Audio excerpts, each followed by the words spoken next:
Okay, see today's class, I think last class we discussed about the construction, brief brief things about the construction of the transformer. So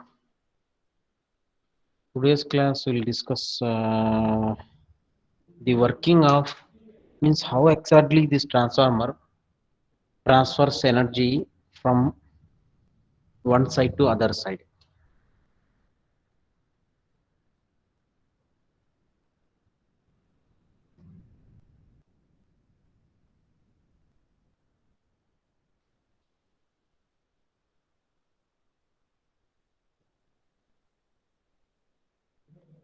See, see the basic means how it works. Okay, that we'll discuss. Okay, for this purpose, I would like to take a. Um, I would like to take core type transformer. I would like to take the core type transformer.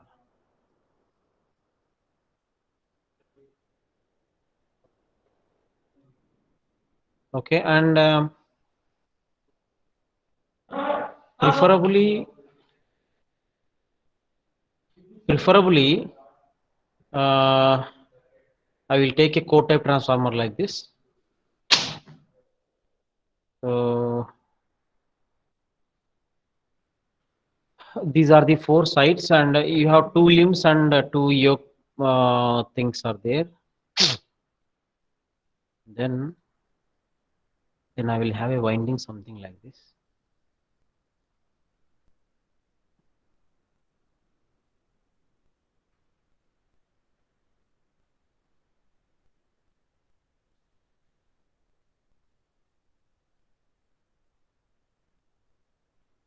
Okay, this is winding on one side.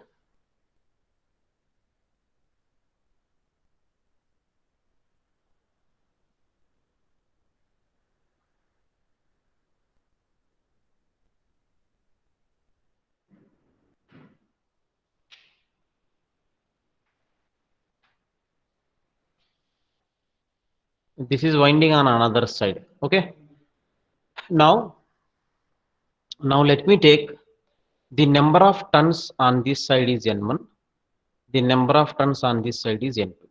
Okay, okay, okay. Before, yeah, no problem. We can take like this, and and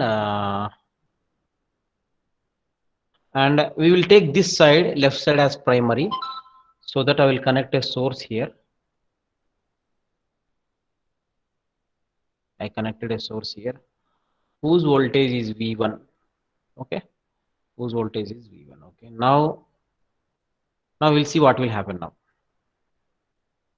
Now just for the case that I have a switch here, just we'll take an assumption like this. I have a switch here. So when the switch is open, and then there won't be any current in the transformer windings. So because the switch is open. Now assume that I close the switch like this. Assume that I close the switch. So when I close the switch, what do you observe that the winding is there, which is made up of copper generally. So to that winding, you are applying a potential difference of V1 to that winding, and that winding is wound on a magnetic core. Okay, so this one is a magnetic core.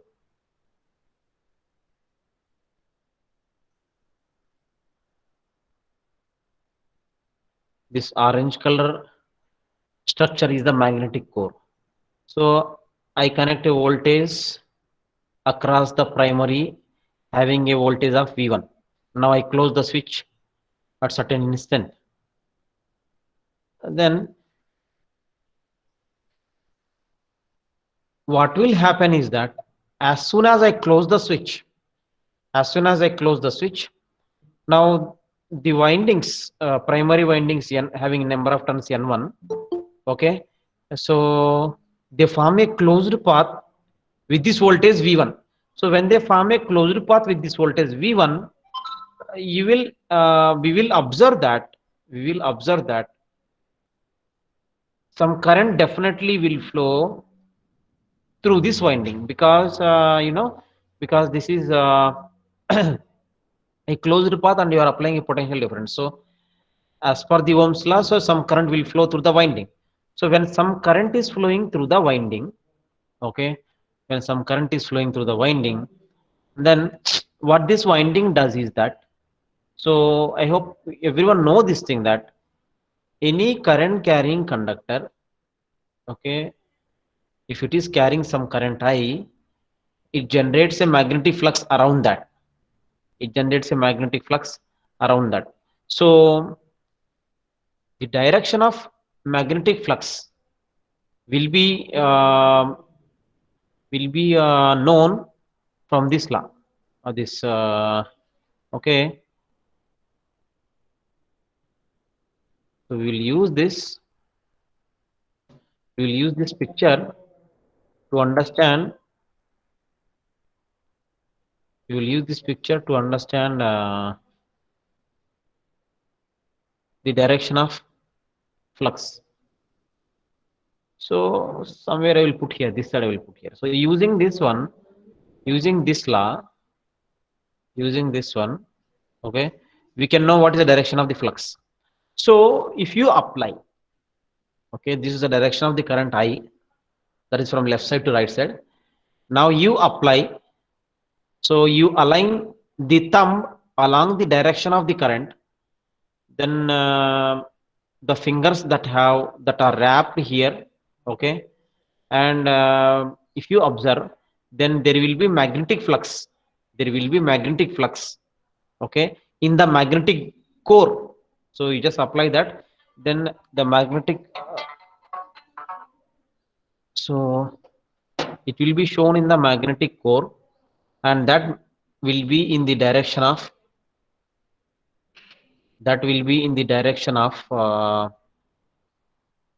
the fingers. So, and you will find out yourself clearly that the magnetic flux directions in this core is that in this upward direction.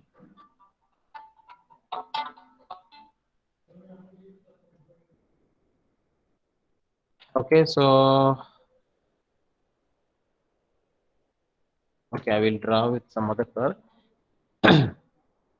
Just see this now. So you will find out that the flux direction will be like this. So what I mean to say is that the current which is flowing in the winding, having number of turns n1, there will be, okay, these windings will be the source of magnetic flux, and that magnetic flux will circulate through the magnetic core. So why it is majority of the flux, I can say this thing, that the majority of the flux is circulating through this magnetic core. Why it is circulating through the magnetic core? What is the reason? Is that this magnetic core, okay, the magnetic core has high permeability.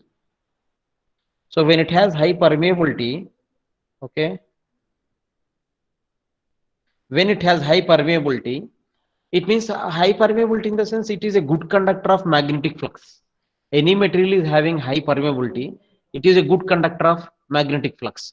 So just like any other principle, just like even the in case of the electrical circuits also, that the current always takes low resistance path, or the current always take high conductivity path. So if there is any path which is having high conductivity, so the current always takes that part. Here also same thing. The flux generated by this winding N1 or by the primary winding, that flux will take the path of magnetic core, and as the magnetic core is the closed path here in the shape of a rectangle, so obviously this magnetic flux will take through this path, and it makes a closed path like this, which I have shown, the direction here. Okay, so the direction, okay, which I have shown here is this. Okay, this is the direction. So left side to right side. So or you can say that it is a anti-clockwise. It's a sorry clockwise direction. So the flux is in the clockwise direction. You just see this now. The flux is in the clockwise direction in this magnetic core. Okay. What's next now? What's next is that now this magnetic flux. Okay. I will write some phi. Phi is the magnetic flux which is required here. I will say which is required here. This is the magnetic flux. It is required. Okay.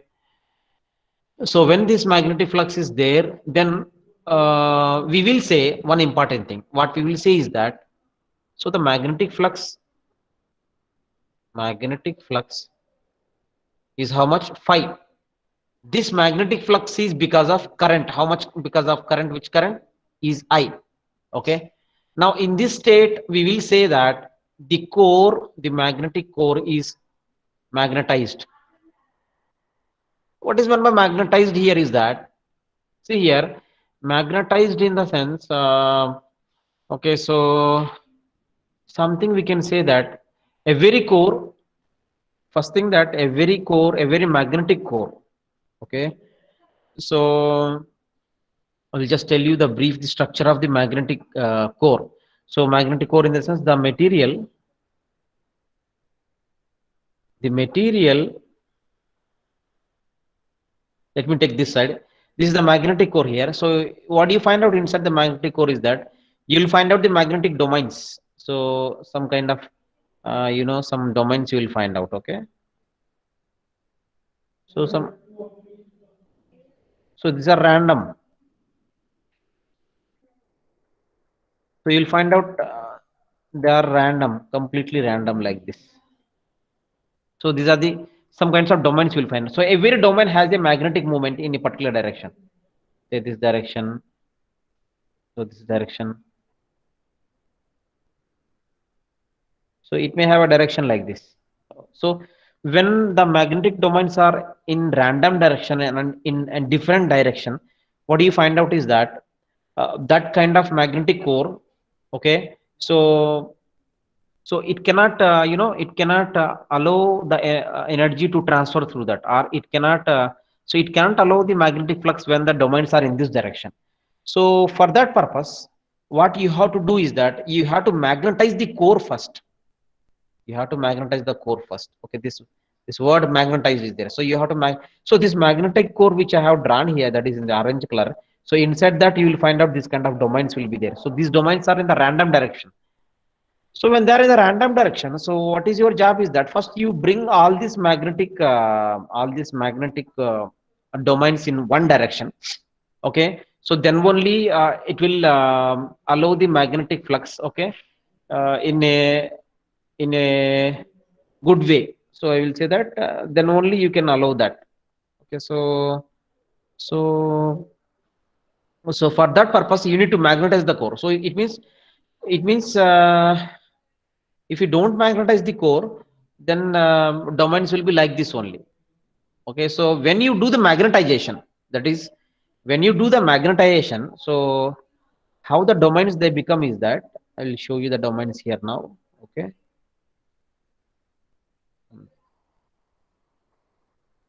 so the domains will be something like this. Of course the domains remains like that only. Yes. So for example, so all the domains will come in one direction. See, now all the domains are in the left side to right side. You see all the domains are from left side to right. So this is the direction of the domains now. So earlier, if you take this crystal, okay, then you find out the domains are in the random direction, whereas the bottom one, you see all the domains are in only one direction, that is from left side to right side. So this one, now this one you call it as the core is now magnetized. So that's very important. So to magnetize this core, you need some current I. This is I. Current I is there. So I is the current which is required to magnetize the core. So now the core is magnetized. That's what I have written here. So I will just repeat that once again. What is there here is that you have a magnetic core here. So that magnetic core, okay, has a primary winding with number of turns N1, and whereas the secondary winding with number of turns N2. Okay, so now you see here, I am giving a supply of V1 volts to the primary of this particular transformer, and when I close the switch here, some current I flows by virtue of this law, Ohm's law. So there is a closed path and there is a potential difference. So some current will flow through the primary winding, and that current is, I'm saying, I. So this I, as per you take these laws, some Ampere's law or any other law where it tells you that a very current carrying conductor uh, is acting as a source of magnetic field. So as the current I is flowing in the number of turns N1, it generates a flux phi, and the direction of the flux can be calculated. It can be find out using this law, this right hand thumb rule. This using this right hand thumb rule, we can easily find out the direction of magnetic field or magnetic flux. So when you apply this here, that because the current is flowing I from left side to right side into the windings N1 terms, you'll find out that the flux will be in the clockwise direction like this. So the flux is now circulating in the magnetic core, okay, in the clockwise direction. So why only through the magnetic law, why the majority of the flux will travel through the magnetic core is that because the magnetic core is having high permeability. So high permeability in the sense, so this high permeability in the sense, it's just like a electric conductor which is having high conductivity. So obviously it will allows the magnetic flux in that path only. So for example, if the magnetic flux has different paths, so among all the paths, okay, the path which is having high permeability, in that path the majority of the flux will flow, that just like your electric current. Okay, so the majority flux will travel like this. So now once the majority flux travel like this, now you see the direction of the flux. Now the direction of the flux is in the clockwise direction and in the uniform direction. So before you apply this current to the winding and before this magnetic core is being magnetized, if you observe, if you observe this if you observe the magnetic core crystal, the domains in the crystal will be like this, that in the random direction. So when it is in the random direction, so you will find out that it cannot be magnetized, and there will be more opposition to the flow of flux when the domains are in the random direction like this. But when you apply some current and it generates some flux, that flux will align all these domains in one direction. That is, in this case, it is as you have seen the direction of the magnetic flux. Okay, so along the direction of the magnetic flux, all the domains will take that direction. So now now you see here, this case you can say the magnetic core is totally magnetized. So now up to this you have done, magnetization has done. Okay, now what's next is that, see now, what is the nature of this magnetic flux? The nature of the magnetic flux. So the nature of magnetic flux depends on the nature of current I. Nature of current I. So the nature of magnetic flux depends on the nature of current I.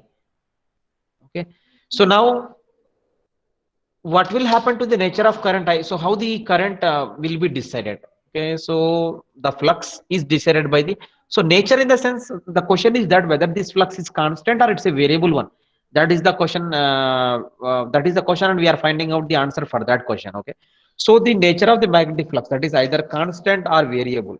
It depends upon the nature of current in that winding. So whether the current is constant or variable. Once again, this nature of current, it depends upon the voltage V1. Voltage V1. So now you see here. So as the voltage V1 is a sinusoidal, it's a sinusoidal. So sinusoidally varying voltage. Okay. So definitely, so sinusoidally varying in the sense it's a varying one. Okay, it's not a constant one. It's a varying one. So as it is a varying one, so as it is a varying one, so sinusoidally varying, so the current is also sinusoidally varying. So as the current is sinusoidally varying, now the flux because of this current is also sinusoidally varying. So I will write this thing that the flux now is a sinusoidally varying one.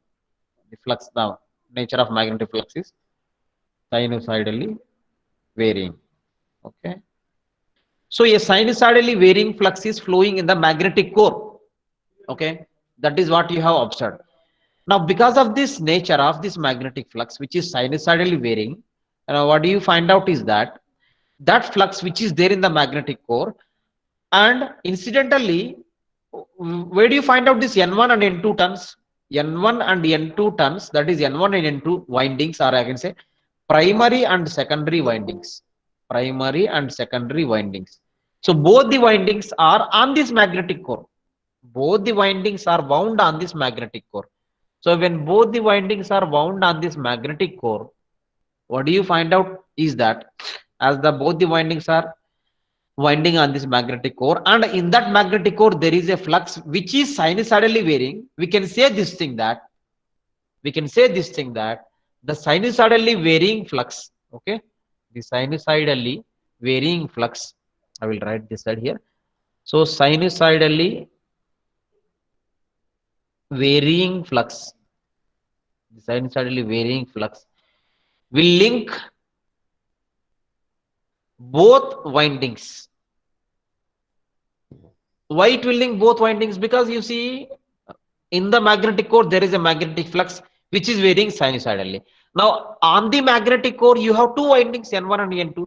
So when there is a flux which is flowing in the magnetic core, it means that the flux is linking to the windings N1 and also N2. Okay, it links both N1 and N2. So when sinusoidally varying flux is linking a windings N1, N2, and you know the windings in the sense they are copper windings. Okay, so they are good conductors of electricity. So when a sinusoidally varying flux is linking an electrical conductor, what will happen? What will happen is that, just like I told you last class, that an EMF will be induced as per the Faraday's law. Okay, so as per Faraday's law, so we will bring this into picture, this Faraday's law. So as per Faraday's law, when a sinusoidally varying flux is linking or cutting the electrical conductor, then an EMF will be induced in that electrical conductor. An EMF will be induced in that electrical conductor. So in this electrical conductor, that is primary winding, okay, an EMF will be induced, and that EMF, E, okay. So what he said, what is its magnitude? It is N d phi by dt. This is the EMF induced. So I would like to write that one here. So N in the sense here the number of turns are N1. So it is N1 d phi by dt. So this is the EMF induced in the primary winding. This is the EMF induced in the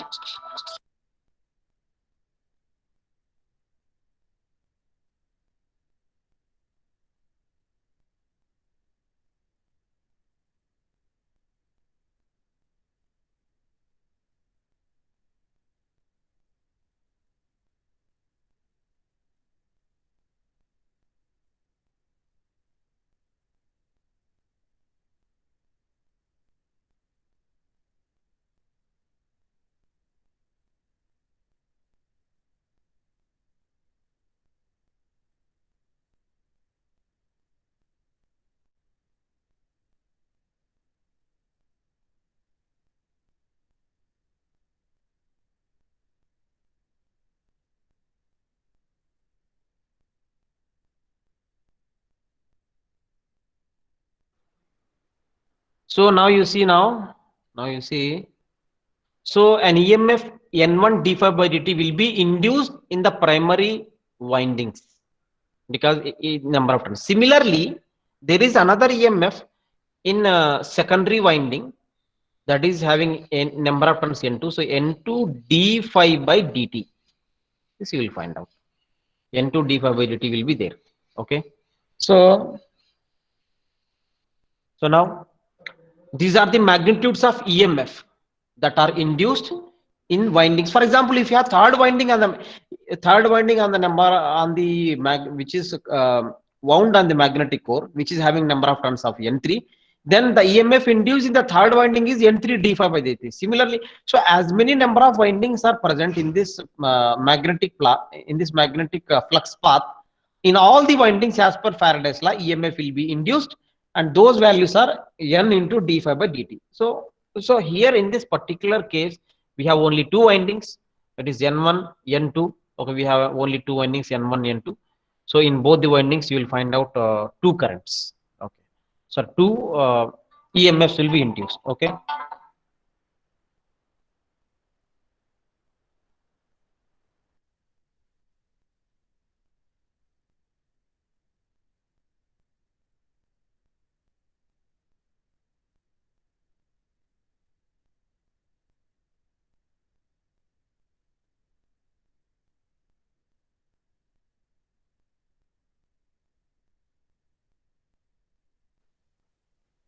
Yeah, so now you see here, please see this now. So N1 defibrillary, N2 defibrillary. So you got all these things here. So once you got all these things, now what's next is that, just like I told you in the previous class, that just mirroring, knowing the magnitude of the EMF is not enough. So we need to know the polarity of the EMF. This also I told you. So the polarity will be decided by Lenz law. This I told you last class also, that so using Lenz law, we can know the polarity of the EMF. So how to know the polarity of the EMF? So to know the polarity of the EMF, what do you find out is that, to know the polarity of the EMF. Okay. So now to know the polarity of the EMF, we will follow the Lenz law. So what Lenz law states is that, okay, the response oppose the cause. So here, what is the response here? What is the response is that, now say for example, now you have two possibilities. We will just take both the possibilities. Assume that this point is A, whereas this terminal is B. So the polarity in the sense, either it will be positive, A is positive, or A is negative.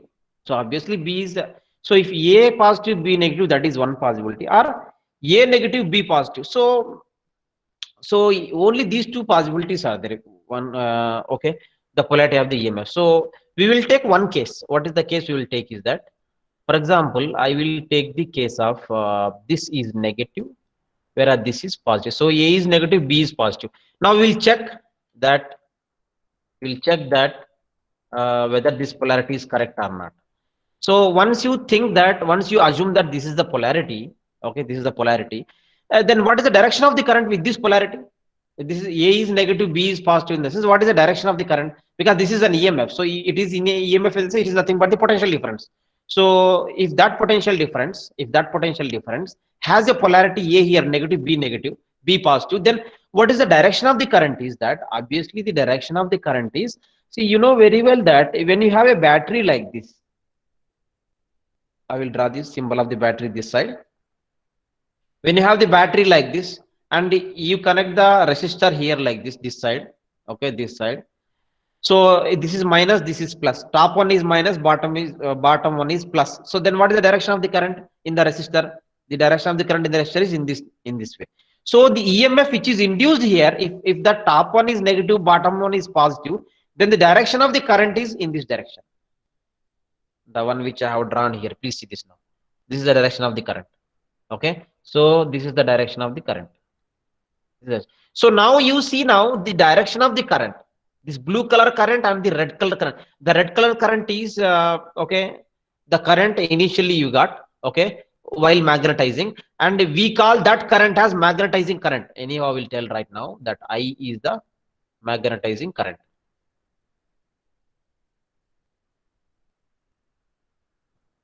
I is the magnetizing current. I told you just now what is meant by magnetization. So that current is I.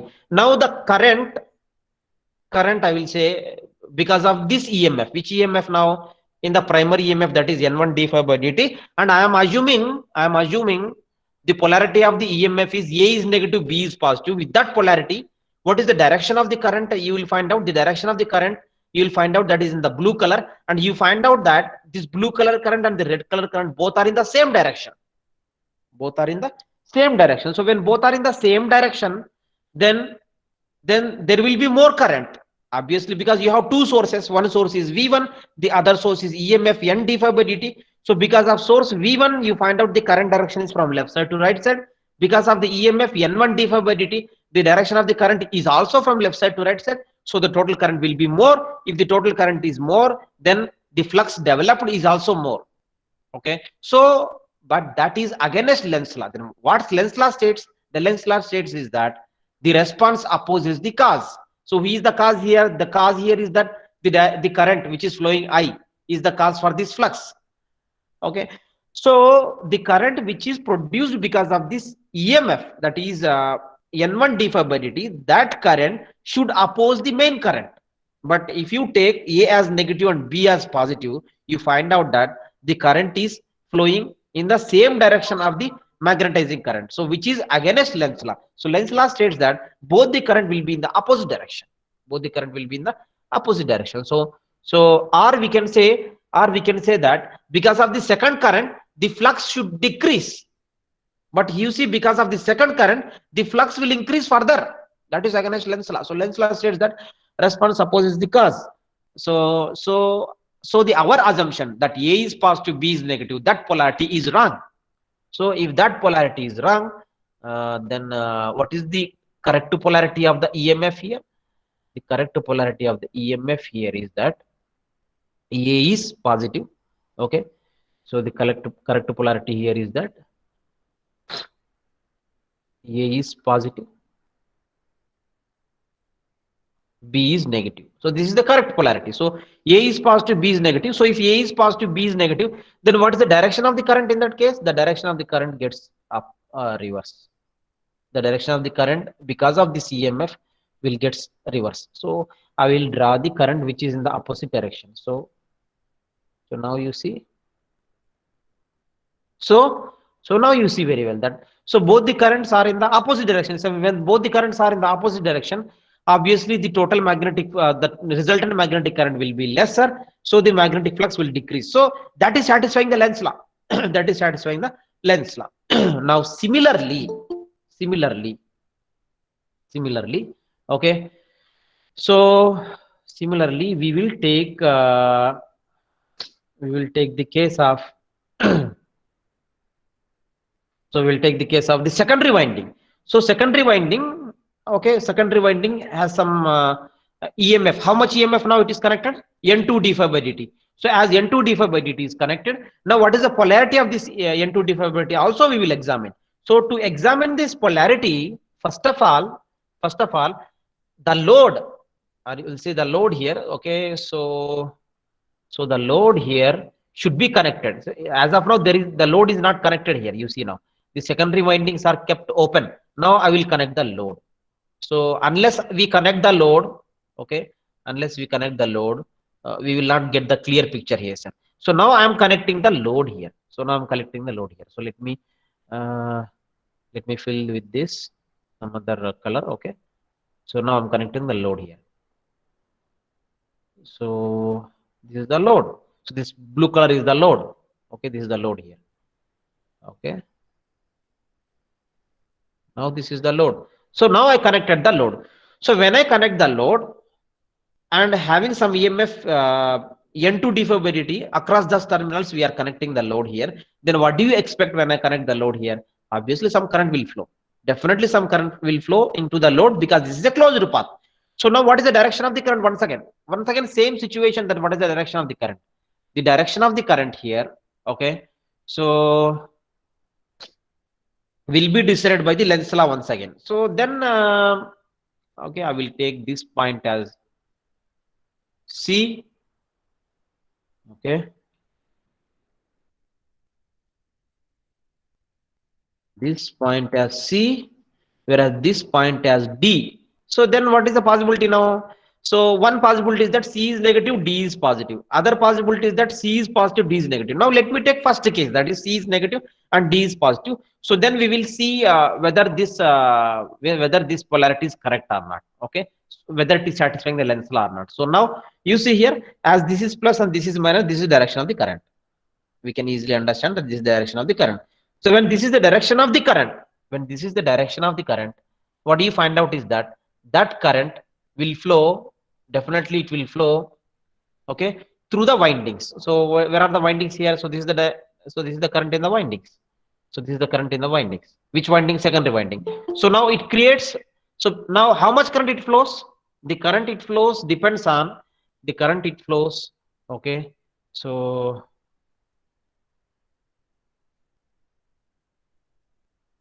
the current it flows, okay, is I, some other I. Let me take I2 because already we have one here, one. So I will put better here I1. I1 I will put here. So I2 will flow, I2 will flow in this direction because I assume that C is negative, D is positive. So now what this current I2 do now? So this current I2 is now flowing through the secondary winding. That's important. So I2 current is flowing in the secondary winding. So when I2 current is flowing in the secondary winding, then that winding also produces another flux. Why it produces? Just like your primary winding, which is carrying I1 current, it produces some flux, and that flux is flowing in the clockwise direction of the magnetic core, as we follow this thumb rule, right hand thumb rule. So based upon thumb rule, okay, what do you find out is that the flux developed by this primary winding N1 is flowing in the clockwise direction in the magnetic core. Now similarly, as I assume that C is negative and D is positive, and with this polarity, the current flowing in the load is in this direction, which I have drawn here. See this now. So with this direction, the current flows in the winding. So when the current is flowing with this direction in the winding, obviously the windings, N2 windings, which are carrying some current I2, will also produce some flux. It also produces some flux. Now, what is the direction of that flux? Once again, we will calculate. What is the direction of that flux? You use this right hand thumb rule once again. Okay, align the direction of the current along the thumb, then the fingers you wrap of this right hand will be the direction of magnetic flux in the magnetic core that is developed. So the flux now that is being developed by the secondary winding, it is in which direction? Is it in the clockwise direction or right anti-clockwise direction? So that is the thing we have to now calculate. So what is that direction? So that we will take. Okay. Yeah. So now you see what is the direction of that flux is that you apply this right hand thumb rule, then you will easily understand this thing that the flux developed by the secondary winding with the polarity C negative D positive, you will find out in the same direction, in the clockwise direction. Yes, you will find out in the clockwise direction. Uh, just uh, just apply this right hand thumb rule. Okay, apply right hand thumb rule with this direction of current, okay, that is flowing in the windings, then you will understand yourself is that the direction of the flux is in the same direction as the magnetic flux which was there because of the primary winding, which is against Lenz law. Lenz law states that the response always oppose the cause. So the flux developed by the secondary winding, okay, with the polarity C negative D positive, should be in the anti-clockwise direction. Then only the main flux is there and the flux because of the secondary winding. Both will be in the opposite direction. But that is not happening here. If you take the C as negative, D as positive, you will see that the polarity of the, or the direction of the magnetic flux is in the clockwise, which is in the same direction of the magnetic flux. So the Lenz law fails here. So what does that mean at the end? It means that the polarity which we have taken, C as negative, D as positive, okay, so that polarity is wrong. So if that polarity is wrong, then we will just rectify this mistake here, then we will know ourselves is that C is positive, C is positive, C is positive, D as negative. Now you see if C is positive, D as negative, then what is the direction of current now? The direction of the current, okay, will get reverse. So we'll just so this polarity can be checked using a Lenz law. We just apply Lenz law, then we'll see whether it is satisfying with the Lenz law or not. Okay. So if now this is the only polarity left now. So C is positive and D is negative. So in that case, the direction of the current will be from in this direction. So now you see here in this direction, the direction. So so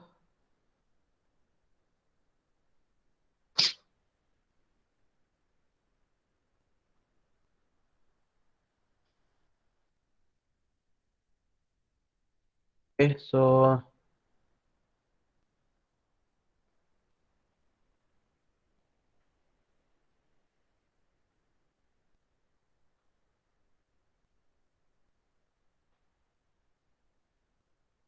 Just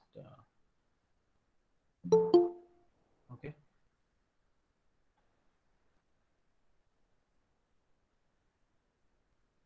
So now you see here, what's the direction of the current now is that. So you see the direction of the current now.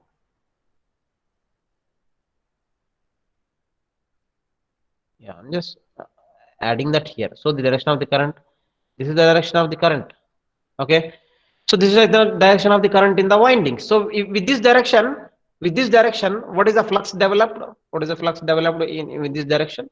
So the flux developed with this direction of the current is that it is in the anti-clockwise direction. You can check that using this right hand thumb rule which I have put on the left side here. Okay, so you will find out it is in the anti-clockwise direction.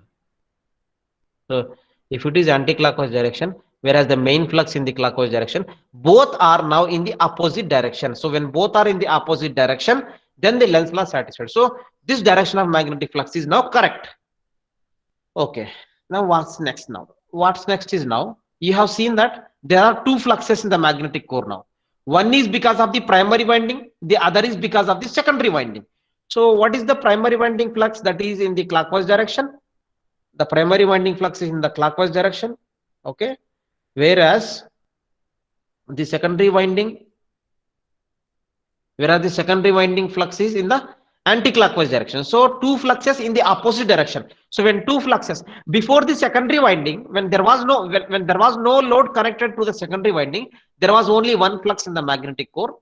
That is the main flux, or that is the magnetizing flux. You can say like this. So that is because of the magnetizing current I.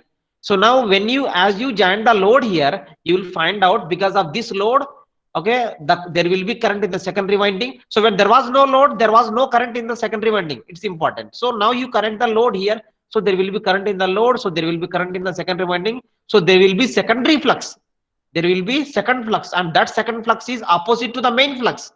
So when it is opposite to the main flux, then what will happen to the total flux in the magnetic core? The resultant flux in the magnetic core, the resultant flux in the magnetic core, write this side, the resultant flux. Okay, so the resultant flux,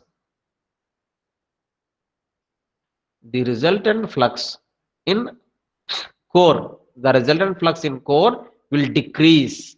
Definitely it will decrease. Why it will decrease? Because two fluxes in the opposite direction, so the total flux is difference between both the fluxes. So the magnetic flux in this magnetic core will decrease. Why it is decreasing? It's important. So because you connect a load, because of this load, some current is flowing in the secondary winding and also in the load. So the current in the secondary winding will produce a flux that is called the secondary flux, and that secondary flux is opposite to the main flux. So the resultant flux in the magnetic core will decrease. So when the resultant flux in the magnetic core decreases, what do you expect now? You expect that, what do you expect at that? The core will lose magnetization. Core will lose magnetization. Why the core is losing magnetization? The core is losing magnetization because the total flux in the magnetic core now decreases. So as the total flux in the magnetic core decreases, the core losses magnetization. So when the core is losing magnetization, okay, what will happen? What will happen now? So when the core is losing magnetization, what will happen is that now you see. So what will happen when it loses the magnetization? What will happen? So then I will tell you about a little bit about the magnetization. Uh, so so there is a Ohm's law in the magnetic circuit, that is N phi. Okay, not N phi.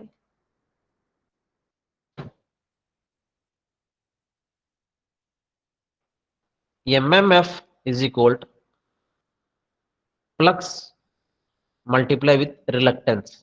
If you recall this, MMF is equal to flux into reluctance. Okay, so what is MMF? MMF is N into I. It is flux. It is reluctance. Just have this equation. Ni is equal to flux into reluctance. We will use this somewhere else. So now where we stopped here, where we stopped is that the core started losing magnetization. This is what we have observed. So now we will think when it started losing magnetization, what will happen? That we will think. Okay, what will happen is that now what will happen is that so now this EMF you call it as I will call this EMF as E1. This EMF as E1. Okay, because it is EMF N1. Similarly, I will call this EMF as E2.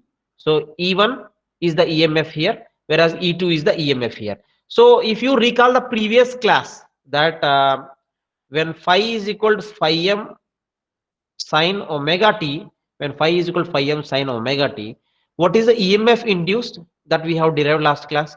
N1 d phi by dt. Okay, that is the EMF E1 in the primary winding. Then N1, okay, into phi m into sine, yeah, omega is also there. Okay, so Cos omega t. yeah, cos 90 or sine omega t minus minus or plus, which you have seen last class. Okay, better I will put cos only, so that so omega cos omega t. Yes, so we got this. So this is the EMF equation. Now if you observe carefully, this EMF depends on phi m, that is the maximum flux of the this flux, or you can say the EMF depends upon the magnitude of flux. So once you understand that EMF depends upon, or EMF directly proportional to the magnitude of the flux, we will do one thing. We will go back to that situation. What is the situation now? The situation now is that the total magnetic flux in the magnetic core decreases because of the two fluxes. You can say the main flux and the secondary flux. Because of both the fluxes, both are in the opposite direction. So the total flux phi decreases.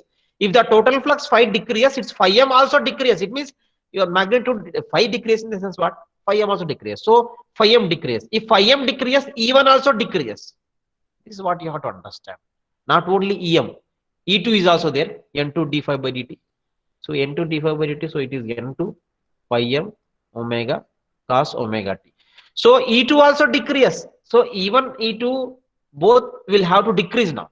Okay, both will have to decrease, or at least I will say E1 decreases. Initially E1 decreases, say for example, because E1 depends upon phi m. So E1 decreases here. Where is this E1 now? Here is your E1. This is your E1. E1 is the EMF induced in the primary winding. So now what will happen if EM decreases? Then to understand the process, we will apply KVL in this circuit. Apply KVL in the circuit. So if you apply KVL in the circuit, okay, V1 is one side, E1 is another side. So V1 polarity is this plus minus, E1 polarity is also plus minus here. So this is the closed path current flow. So now the I1 is there, that is the current flowing from the source to the winding. Okay, the source has EMF E1, the voltage has V1. Okay, so this I1 value, I will say I1 value. What is I1 here? I1 is the current. I1 depends on the potential difference. It depends on the potential difference. Okay, potential difference between V1 and E1. I will say this thing. This I1, if you apply KVL here, you will understand yourself that V1 is one side, E1 is another side. So whereas the current is flowing from V1 to E1, that is I1 in this particular direction, left side to right side. So this magnitude value I1 depends upon what? It depends upon V1 value and E1 value. Why I am saying it depends upon V1 and E1 value is that the value of I1 depends upon the potential difference. So if the potential difference is more, the current I1 is also more. If the potential difference is less, the current I also less. Just like something that you have a load, something like this, or load or something, some system is there. One side V1 voltage is there, other side E1 voltage is there. So and both are not equal. V1 is not equal to E1. Say for example, then in that case, definitely current will flow from. For example, V1 is greater than E1, then current definitely will flow from V1 to E1. Why? Because the potential V1 and the potential E1 both are not same. So there is a potential difference between A, B. Between these 2 points, there is a potential difference. So because of the so what is the reason for the current? The reason for the current is potential. Potential difference is the reason. So when there is a potential difference between A and B, current will flow from higher potential to the lower potential. So if this difference, that is V1 minus E1, if this difference V1 and E1, and the current here is I1, so this I1 depends upon this difference. If V1 minus E1 is more, if it is more, then I1 is also more. Why? Because more potential difference, so more current flows. So if V1 minus E1 is less, I1 is also less because less potential difference. So once you understand this basic circuit principle, then we will go back to this circuit, this magnetic circuit here, that V1 is there, E1 is there. Now what you have observed just now, you observed one thing, that E1 decrease. Why E1 decrease here? E1 decrease because phi decrease. You see here, E1 decrease because phi decrease. So as phi decrease, E1 decrease. So if E1 decrease, what will happen to V1 minus E1? If E1 decrease, V1 minus E1 will increase. Will increase. Why it will increase? Because V1 is a fixed one. Because what is V1 here? V1 is the supply voltage. V1 is the supply voltage. So supply voltage is fixed here, 230 volts, 50 hertz. Whereas this E1 part is there here. This E1 part decreases. So when E1 part decreases, V1 remains fixed. Then what is the difference here? The total difference, that is the potential difference, will increase. So if the potential difference increase, I1 increase. That's what I said here. You see now. If the potential difference increase, I1 increase. So if I1 increase, then the flux because of I1 also increases. So the clockwise flux will increase further. So the clockwise flux will increase further. So if the clockwise flux increase further, then what will happen is that once again the flux will increase, the total flux will increase. Now what we have observed here, the total flux in the magnetic core decreased, because one flux in the clockwise direction, the other flux in the anti-clockwise direction. So as the total flux in the magnetic core increases, decreases, the magnetic core losses magnetization. So when it losses magnetization, it means its flux decreases. When its flux decreases, the EMF even decreases. When the EMF even decreases, the difference between V1 E1 will increase. So if the difference between V1 E1 increases, the current I1 increase. If the current I1 increase, the flux because of I1 further, so it means this will increase once again. So it means the clockwise flux will increase. So if the clockwise flux increases, then this further will repeat. So this is the procedure it follow. This is the procedure it follow. It means I will just repeat this thing. What is happening here? That when you connect the load here, then I2 will be there. Earlier, when you don't connect the load, I2 will be 0 because there is no load here. So I2 will be 0. So when you connect the load, I2 will be this time non-zero value. Say for example 1 ampere. So now the current increases in the secondary, because earlier the current in the secondary is 0. Now when you connect the load, the current becomes 1 ampere. So I will say this thing, that the secondary current increases from 0 to 1. So when the secondary current increases, then the flux because of the secondary current, will be in the anti-clockwise direction. So when there is a secondary flux which is opposite to the main flux, then the total flux in the magnetic core decreases. When the total flux in the magnetic core decreases, what do you find out is that the EMF even decreases. When the EMF even decreases, the potential difference between V1 E1 will increase. When the potential difference between V1 E1 increase, then I1 increase. So when I1 increases, once again the magnetic flux will be restored. The magnetic flux will be restored. Earlier it decreased, now it will be restored. Okay, this is the sequence will happen repeatedly. This is how the transformer, okay, just run. Okay, I will just put the flow here. One side I will put the flow here. Okay, I will put the flow here.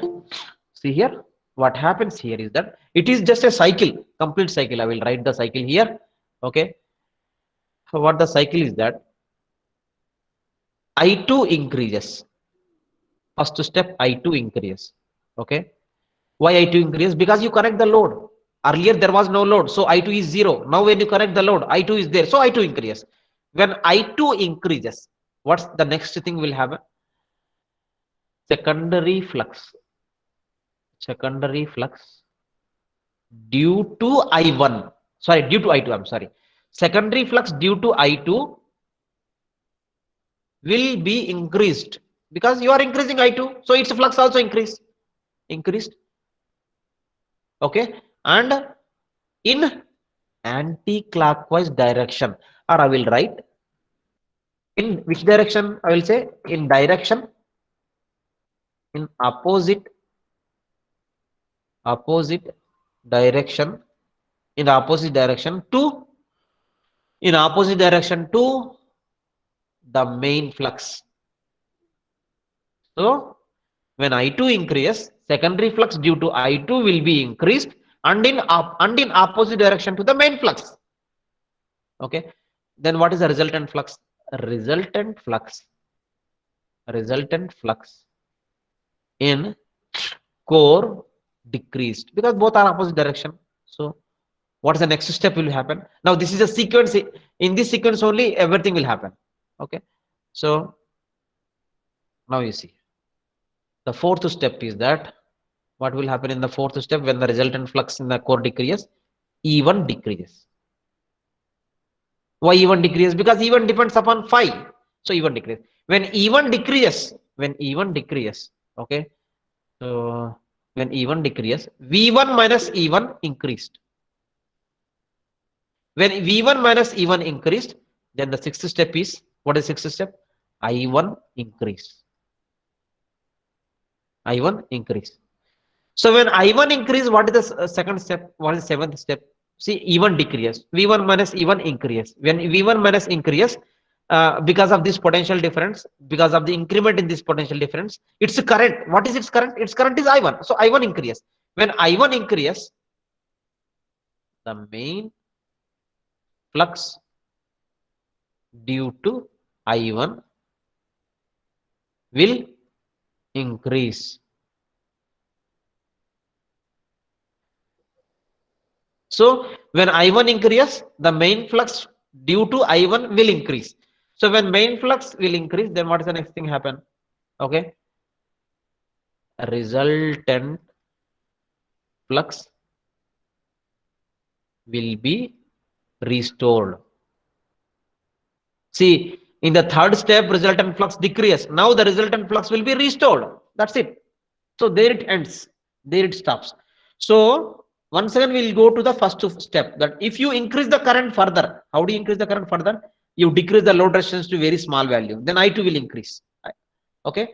So when I2 increases, what's next happen? The secondary flux due to I2 will increase in the opposite direction. Okay, what is the third step will happen? Resultant flux will decrease because of the secondary flux increase. So what is the fourth step will happen? E1 will decrease.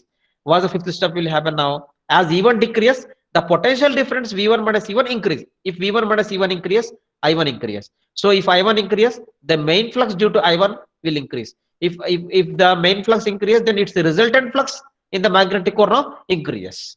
Okay, so one thing you must understand, very important thing. What is the thing is that if you understand this entire 8 steps, one very important observation is that if I2 increases, what is exactly increasing here? I1 increases. See this. See, it's very important. If I2 increases, ultimately I1 increases. That's it. That's it.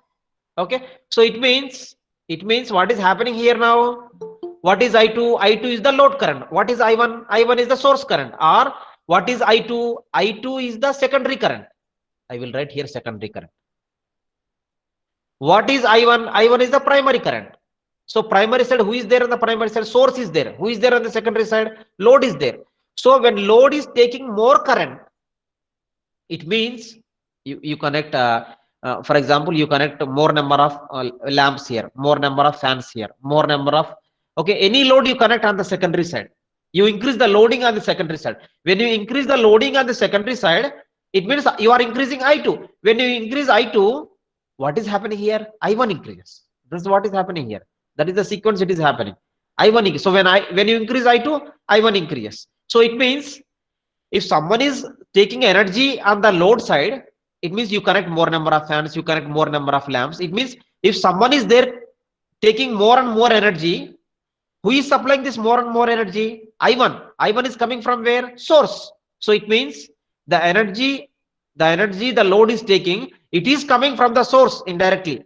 The energy which is taking in the load, the energy which is coming to the load is coming indirectly from the source itself, not from anywhere else. That is the reason that when I2 increases, I1 also increases. I1 also increases. So more current in the secondary, more current in the primary. That is the relationship between I2 and I1. So it means what? It means simple thing that the secondary energy, if is increased, then primary energy increase in the sense what? You ask more energy from the source. If you connect more load here, if you want more number of fans, then who will supply more energy? The source will supply more energy. So the energy being consumed by the load is coming from the source itself. Is the transformer between the source and load is just a transforming system, nothing else is there. Okay,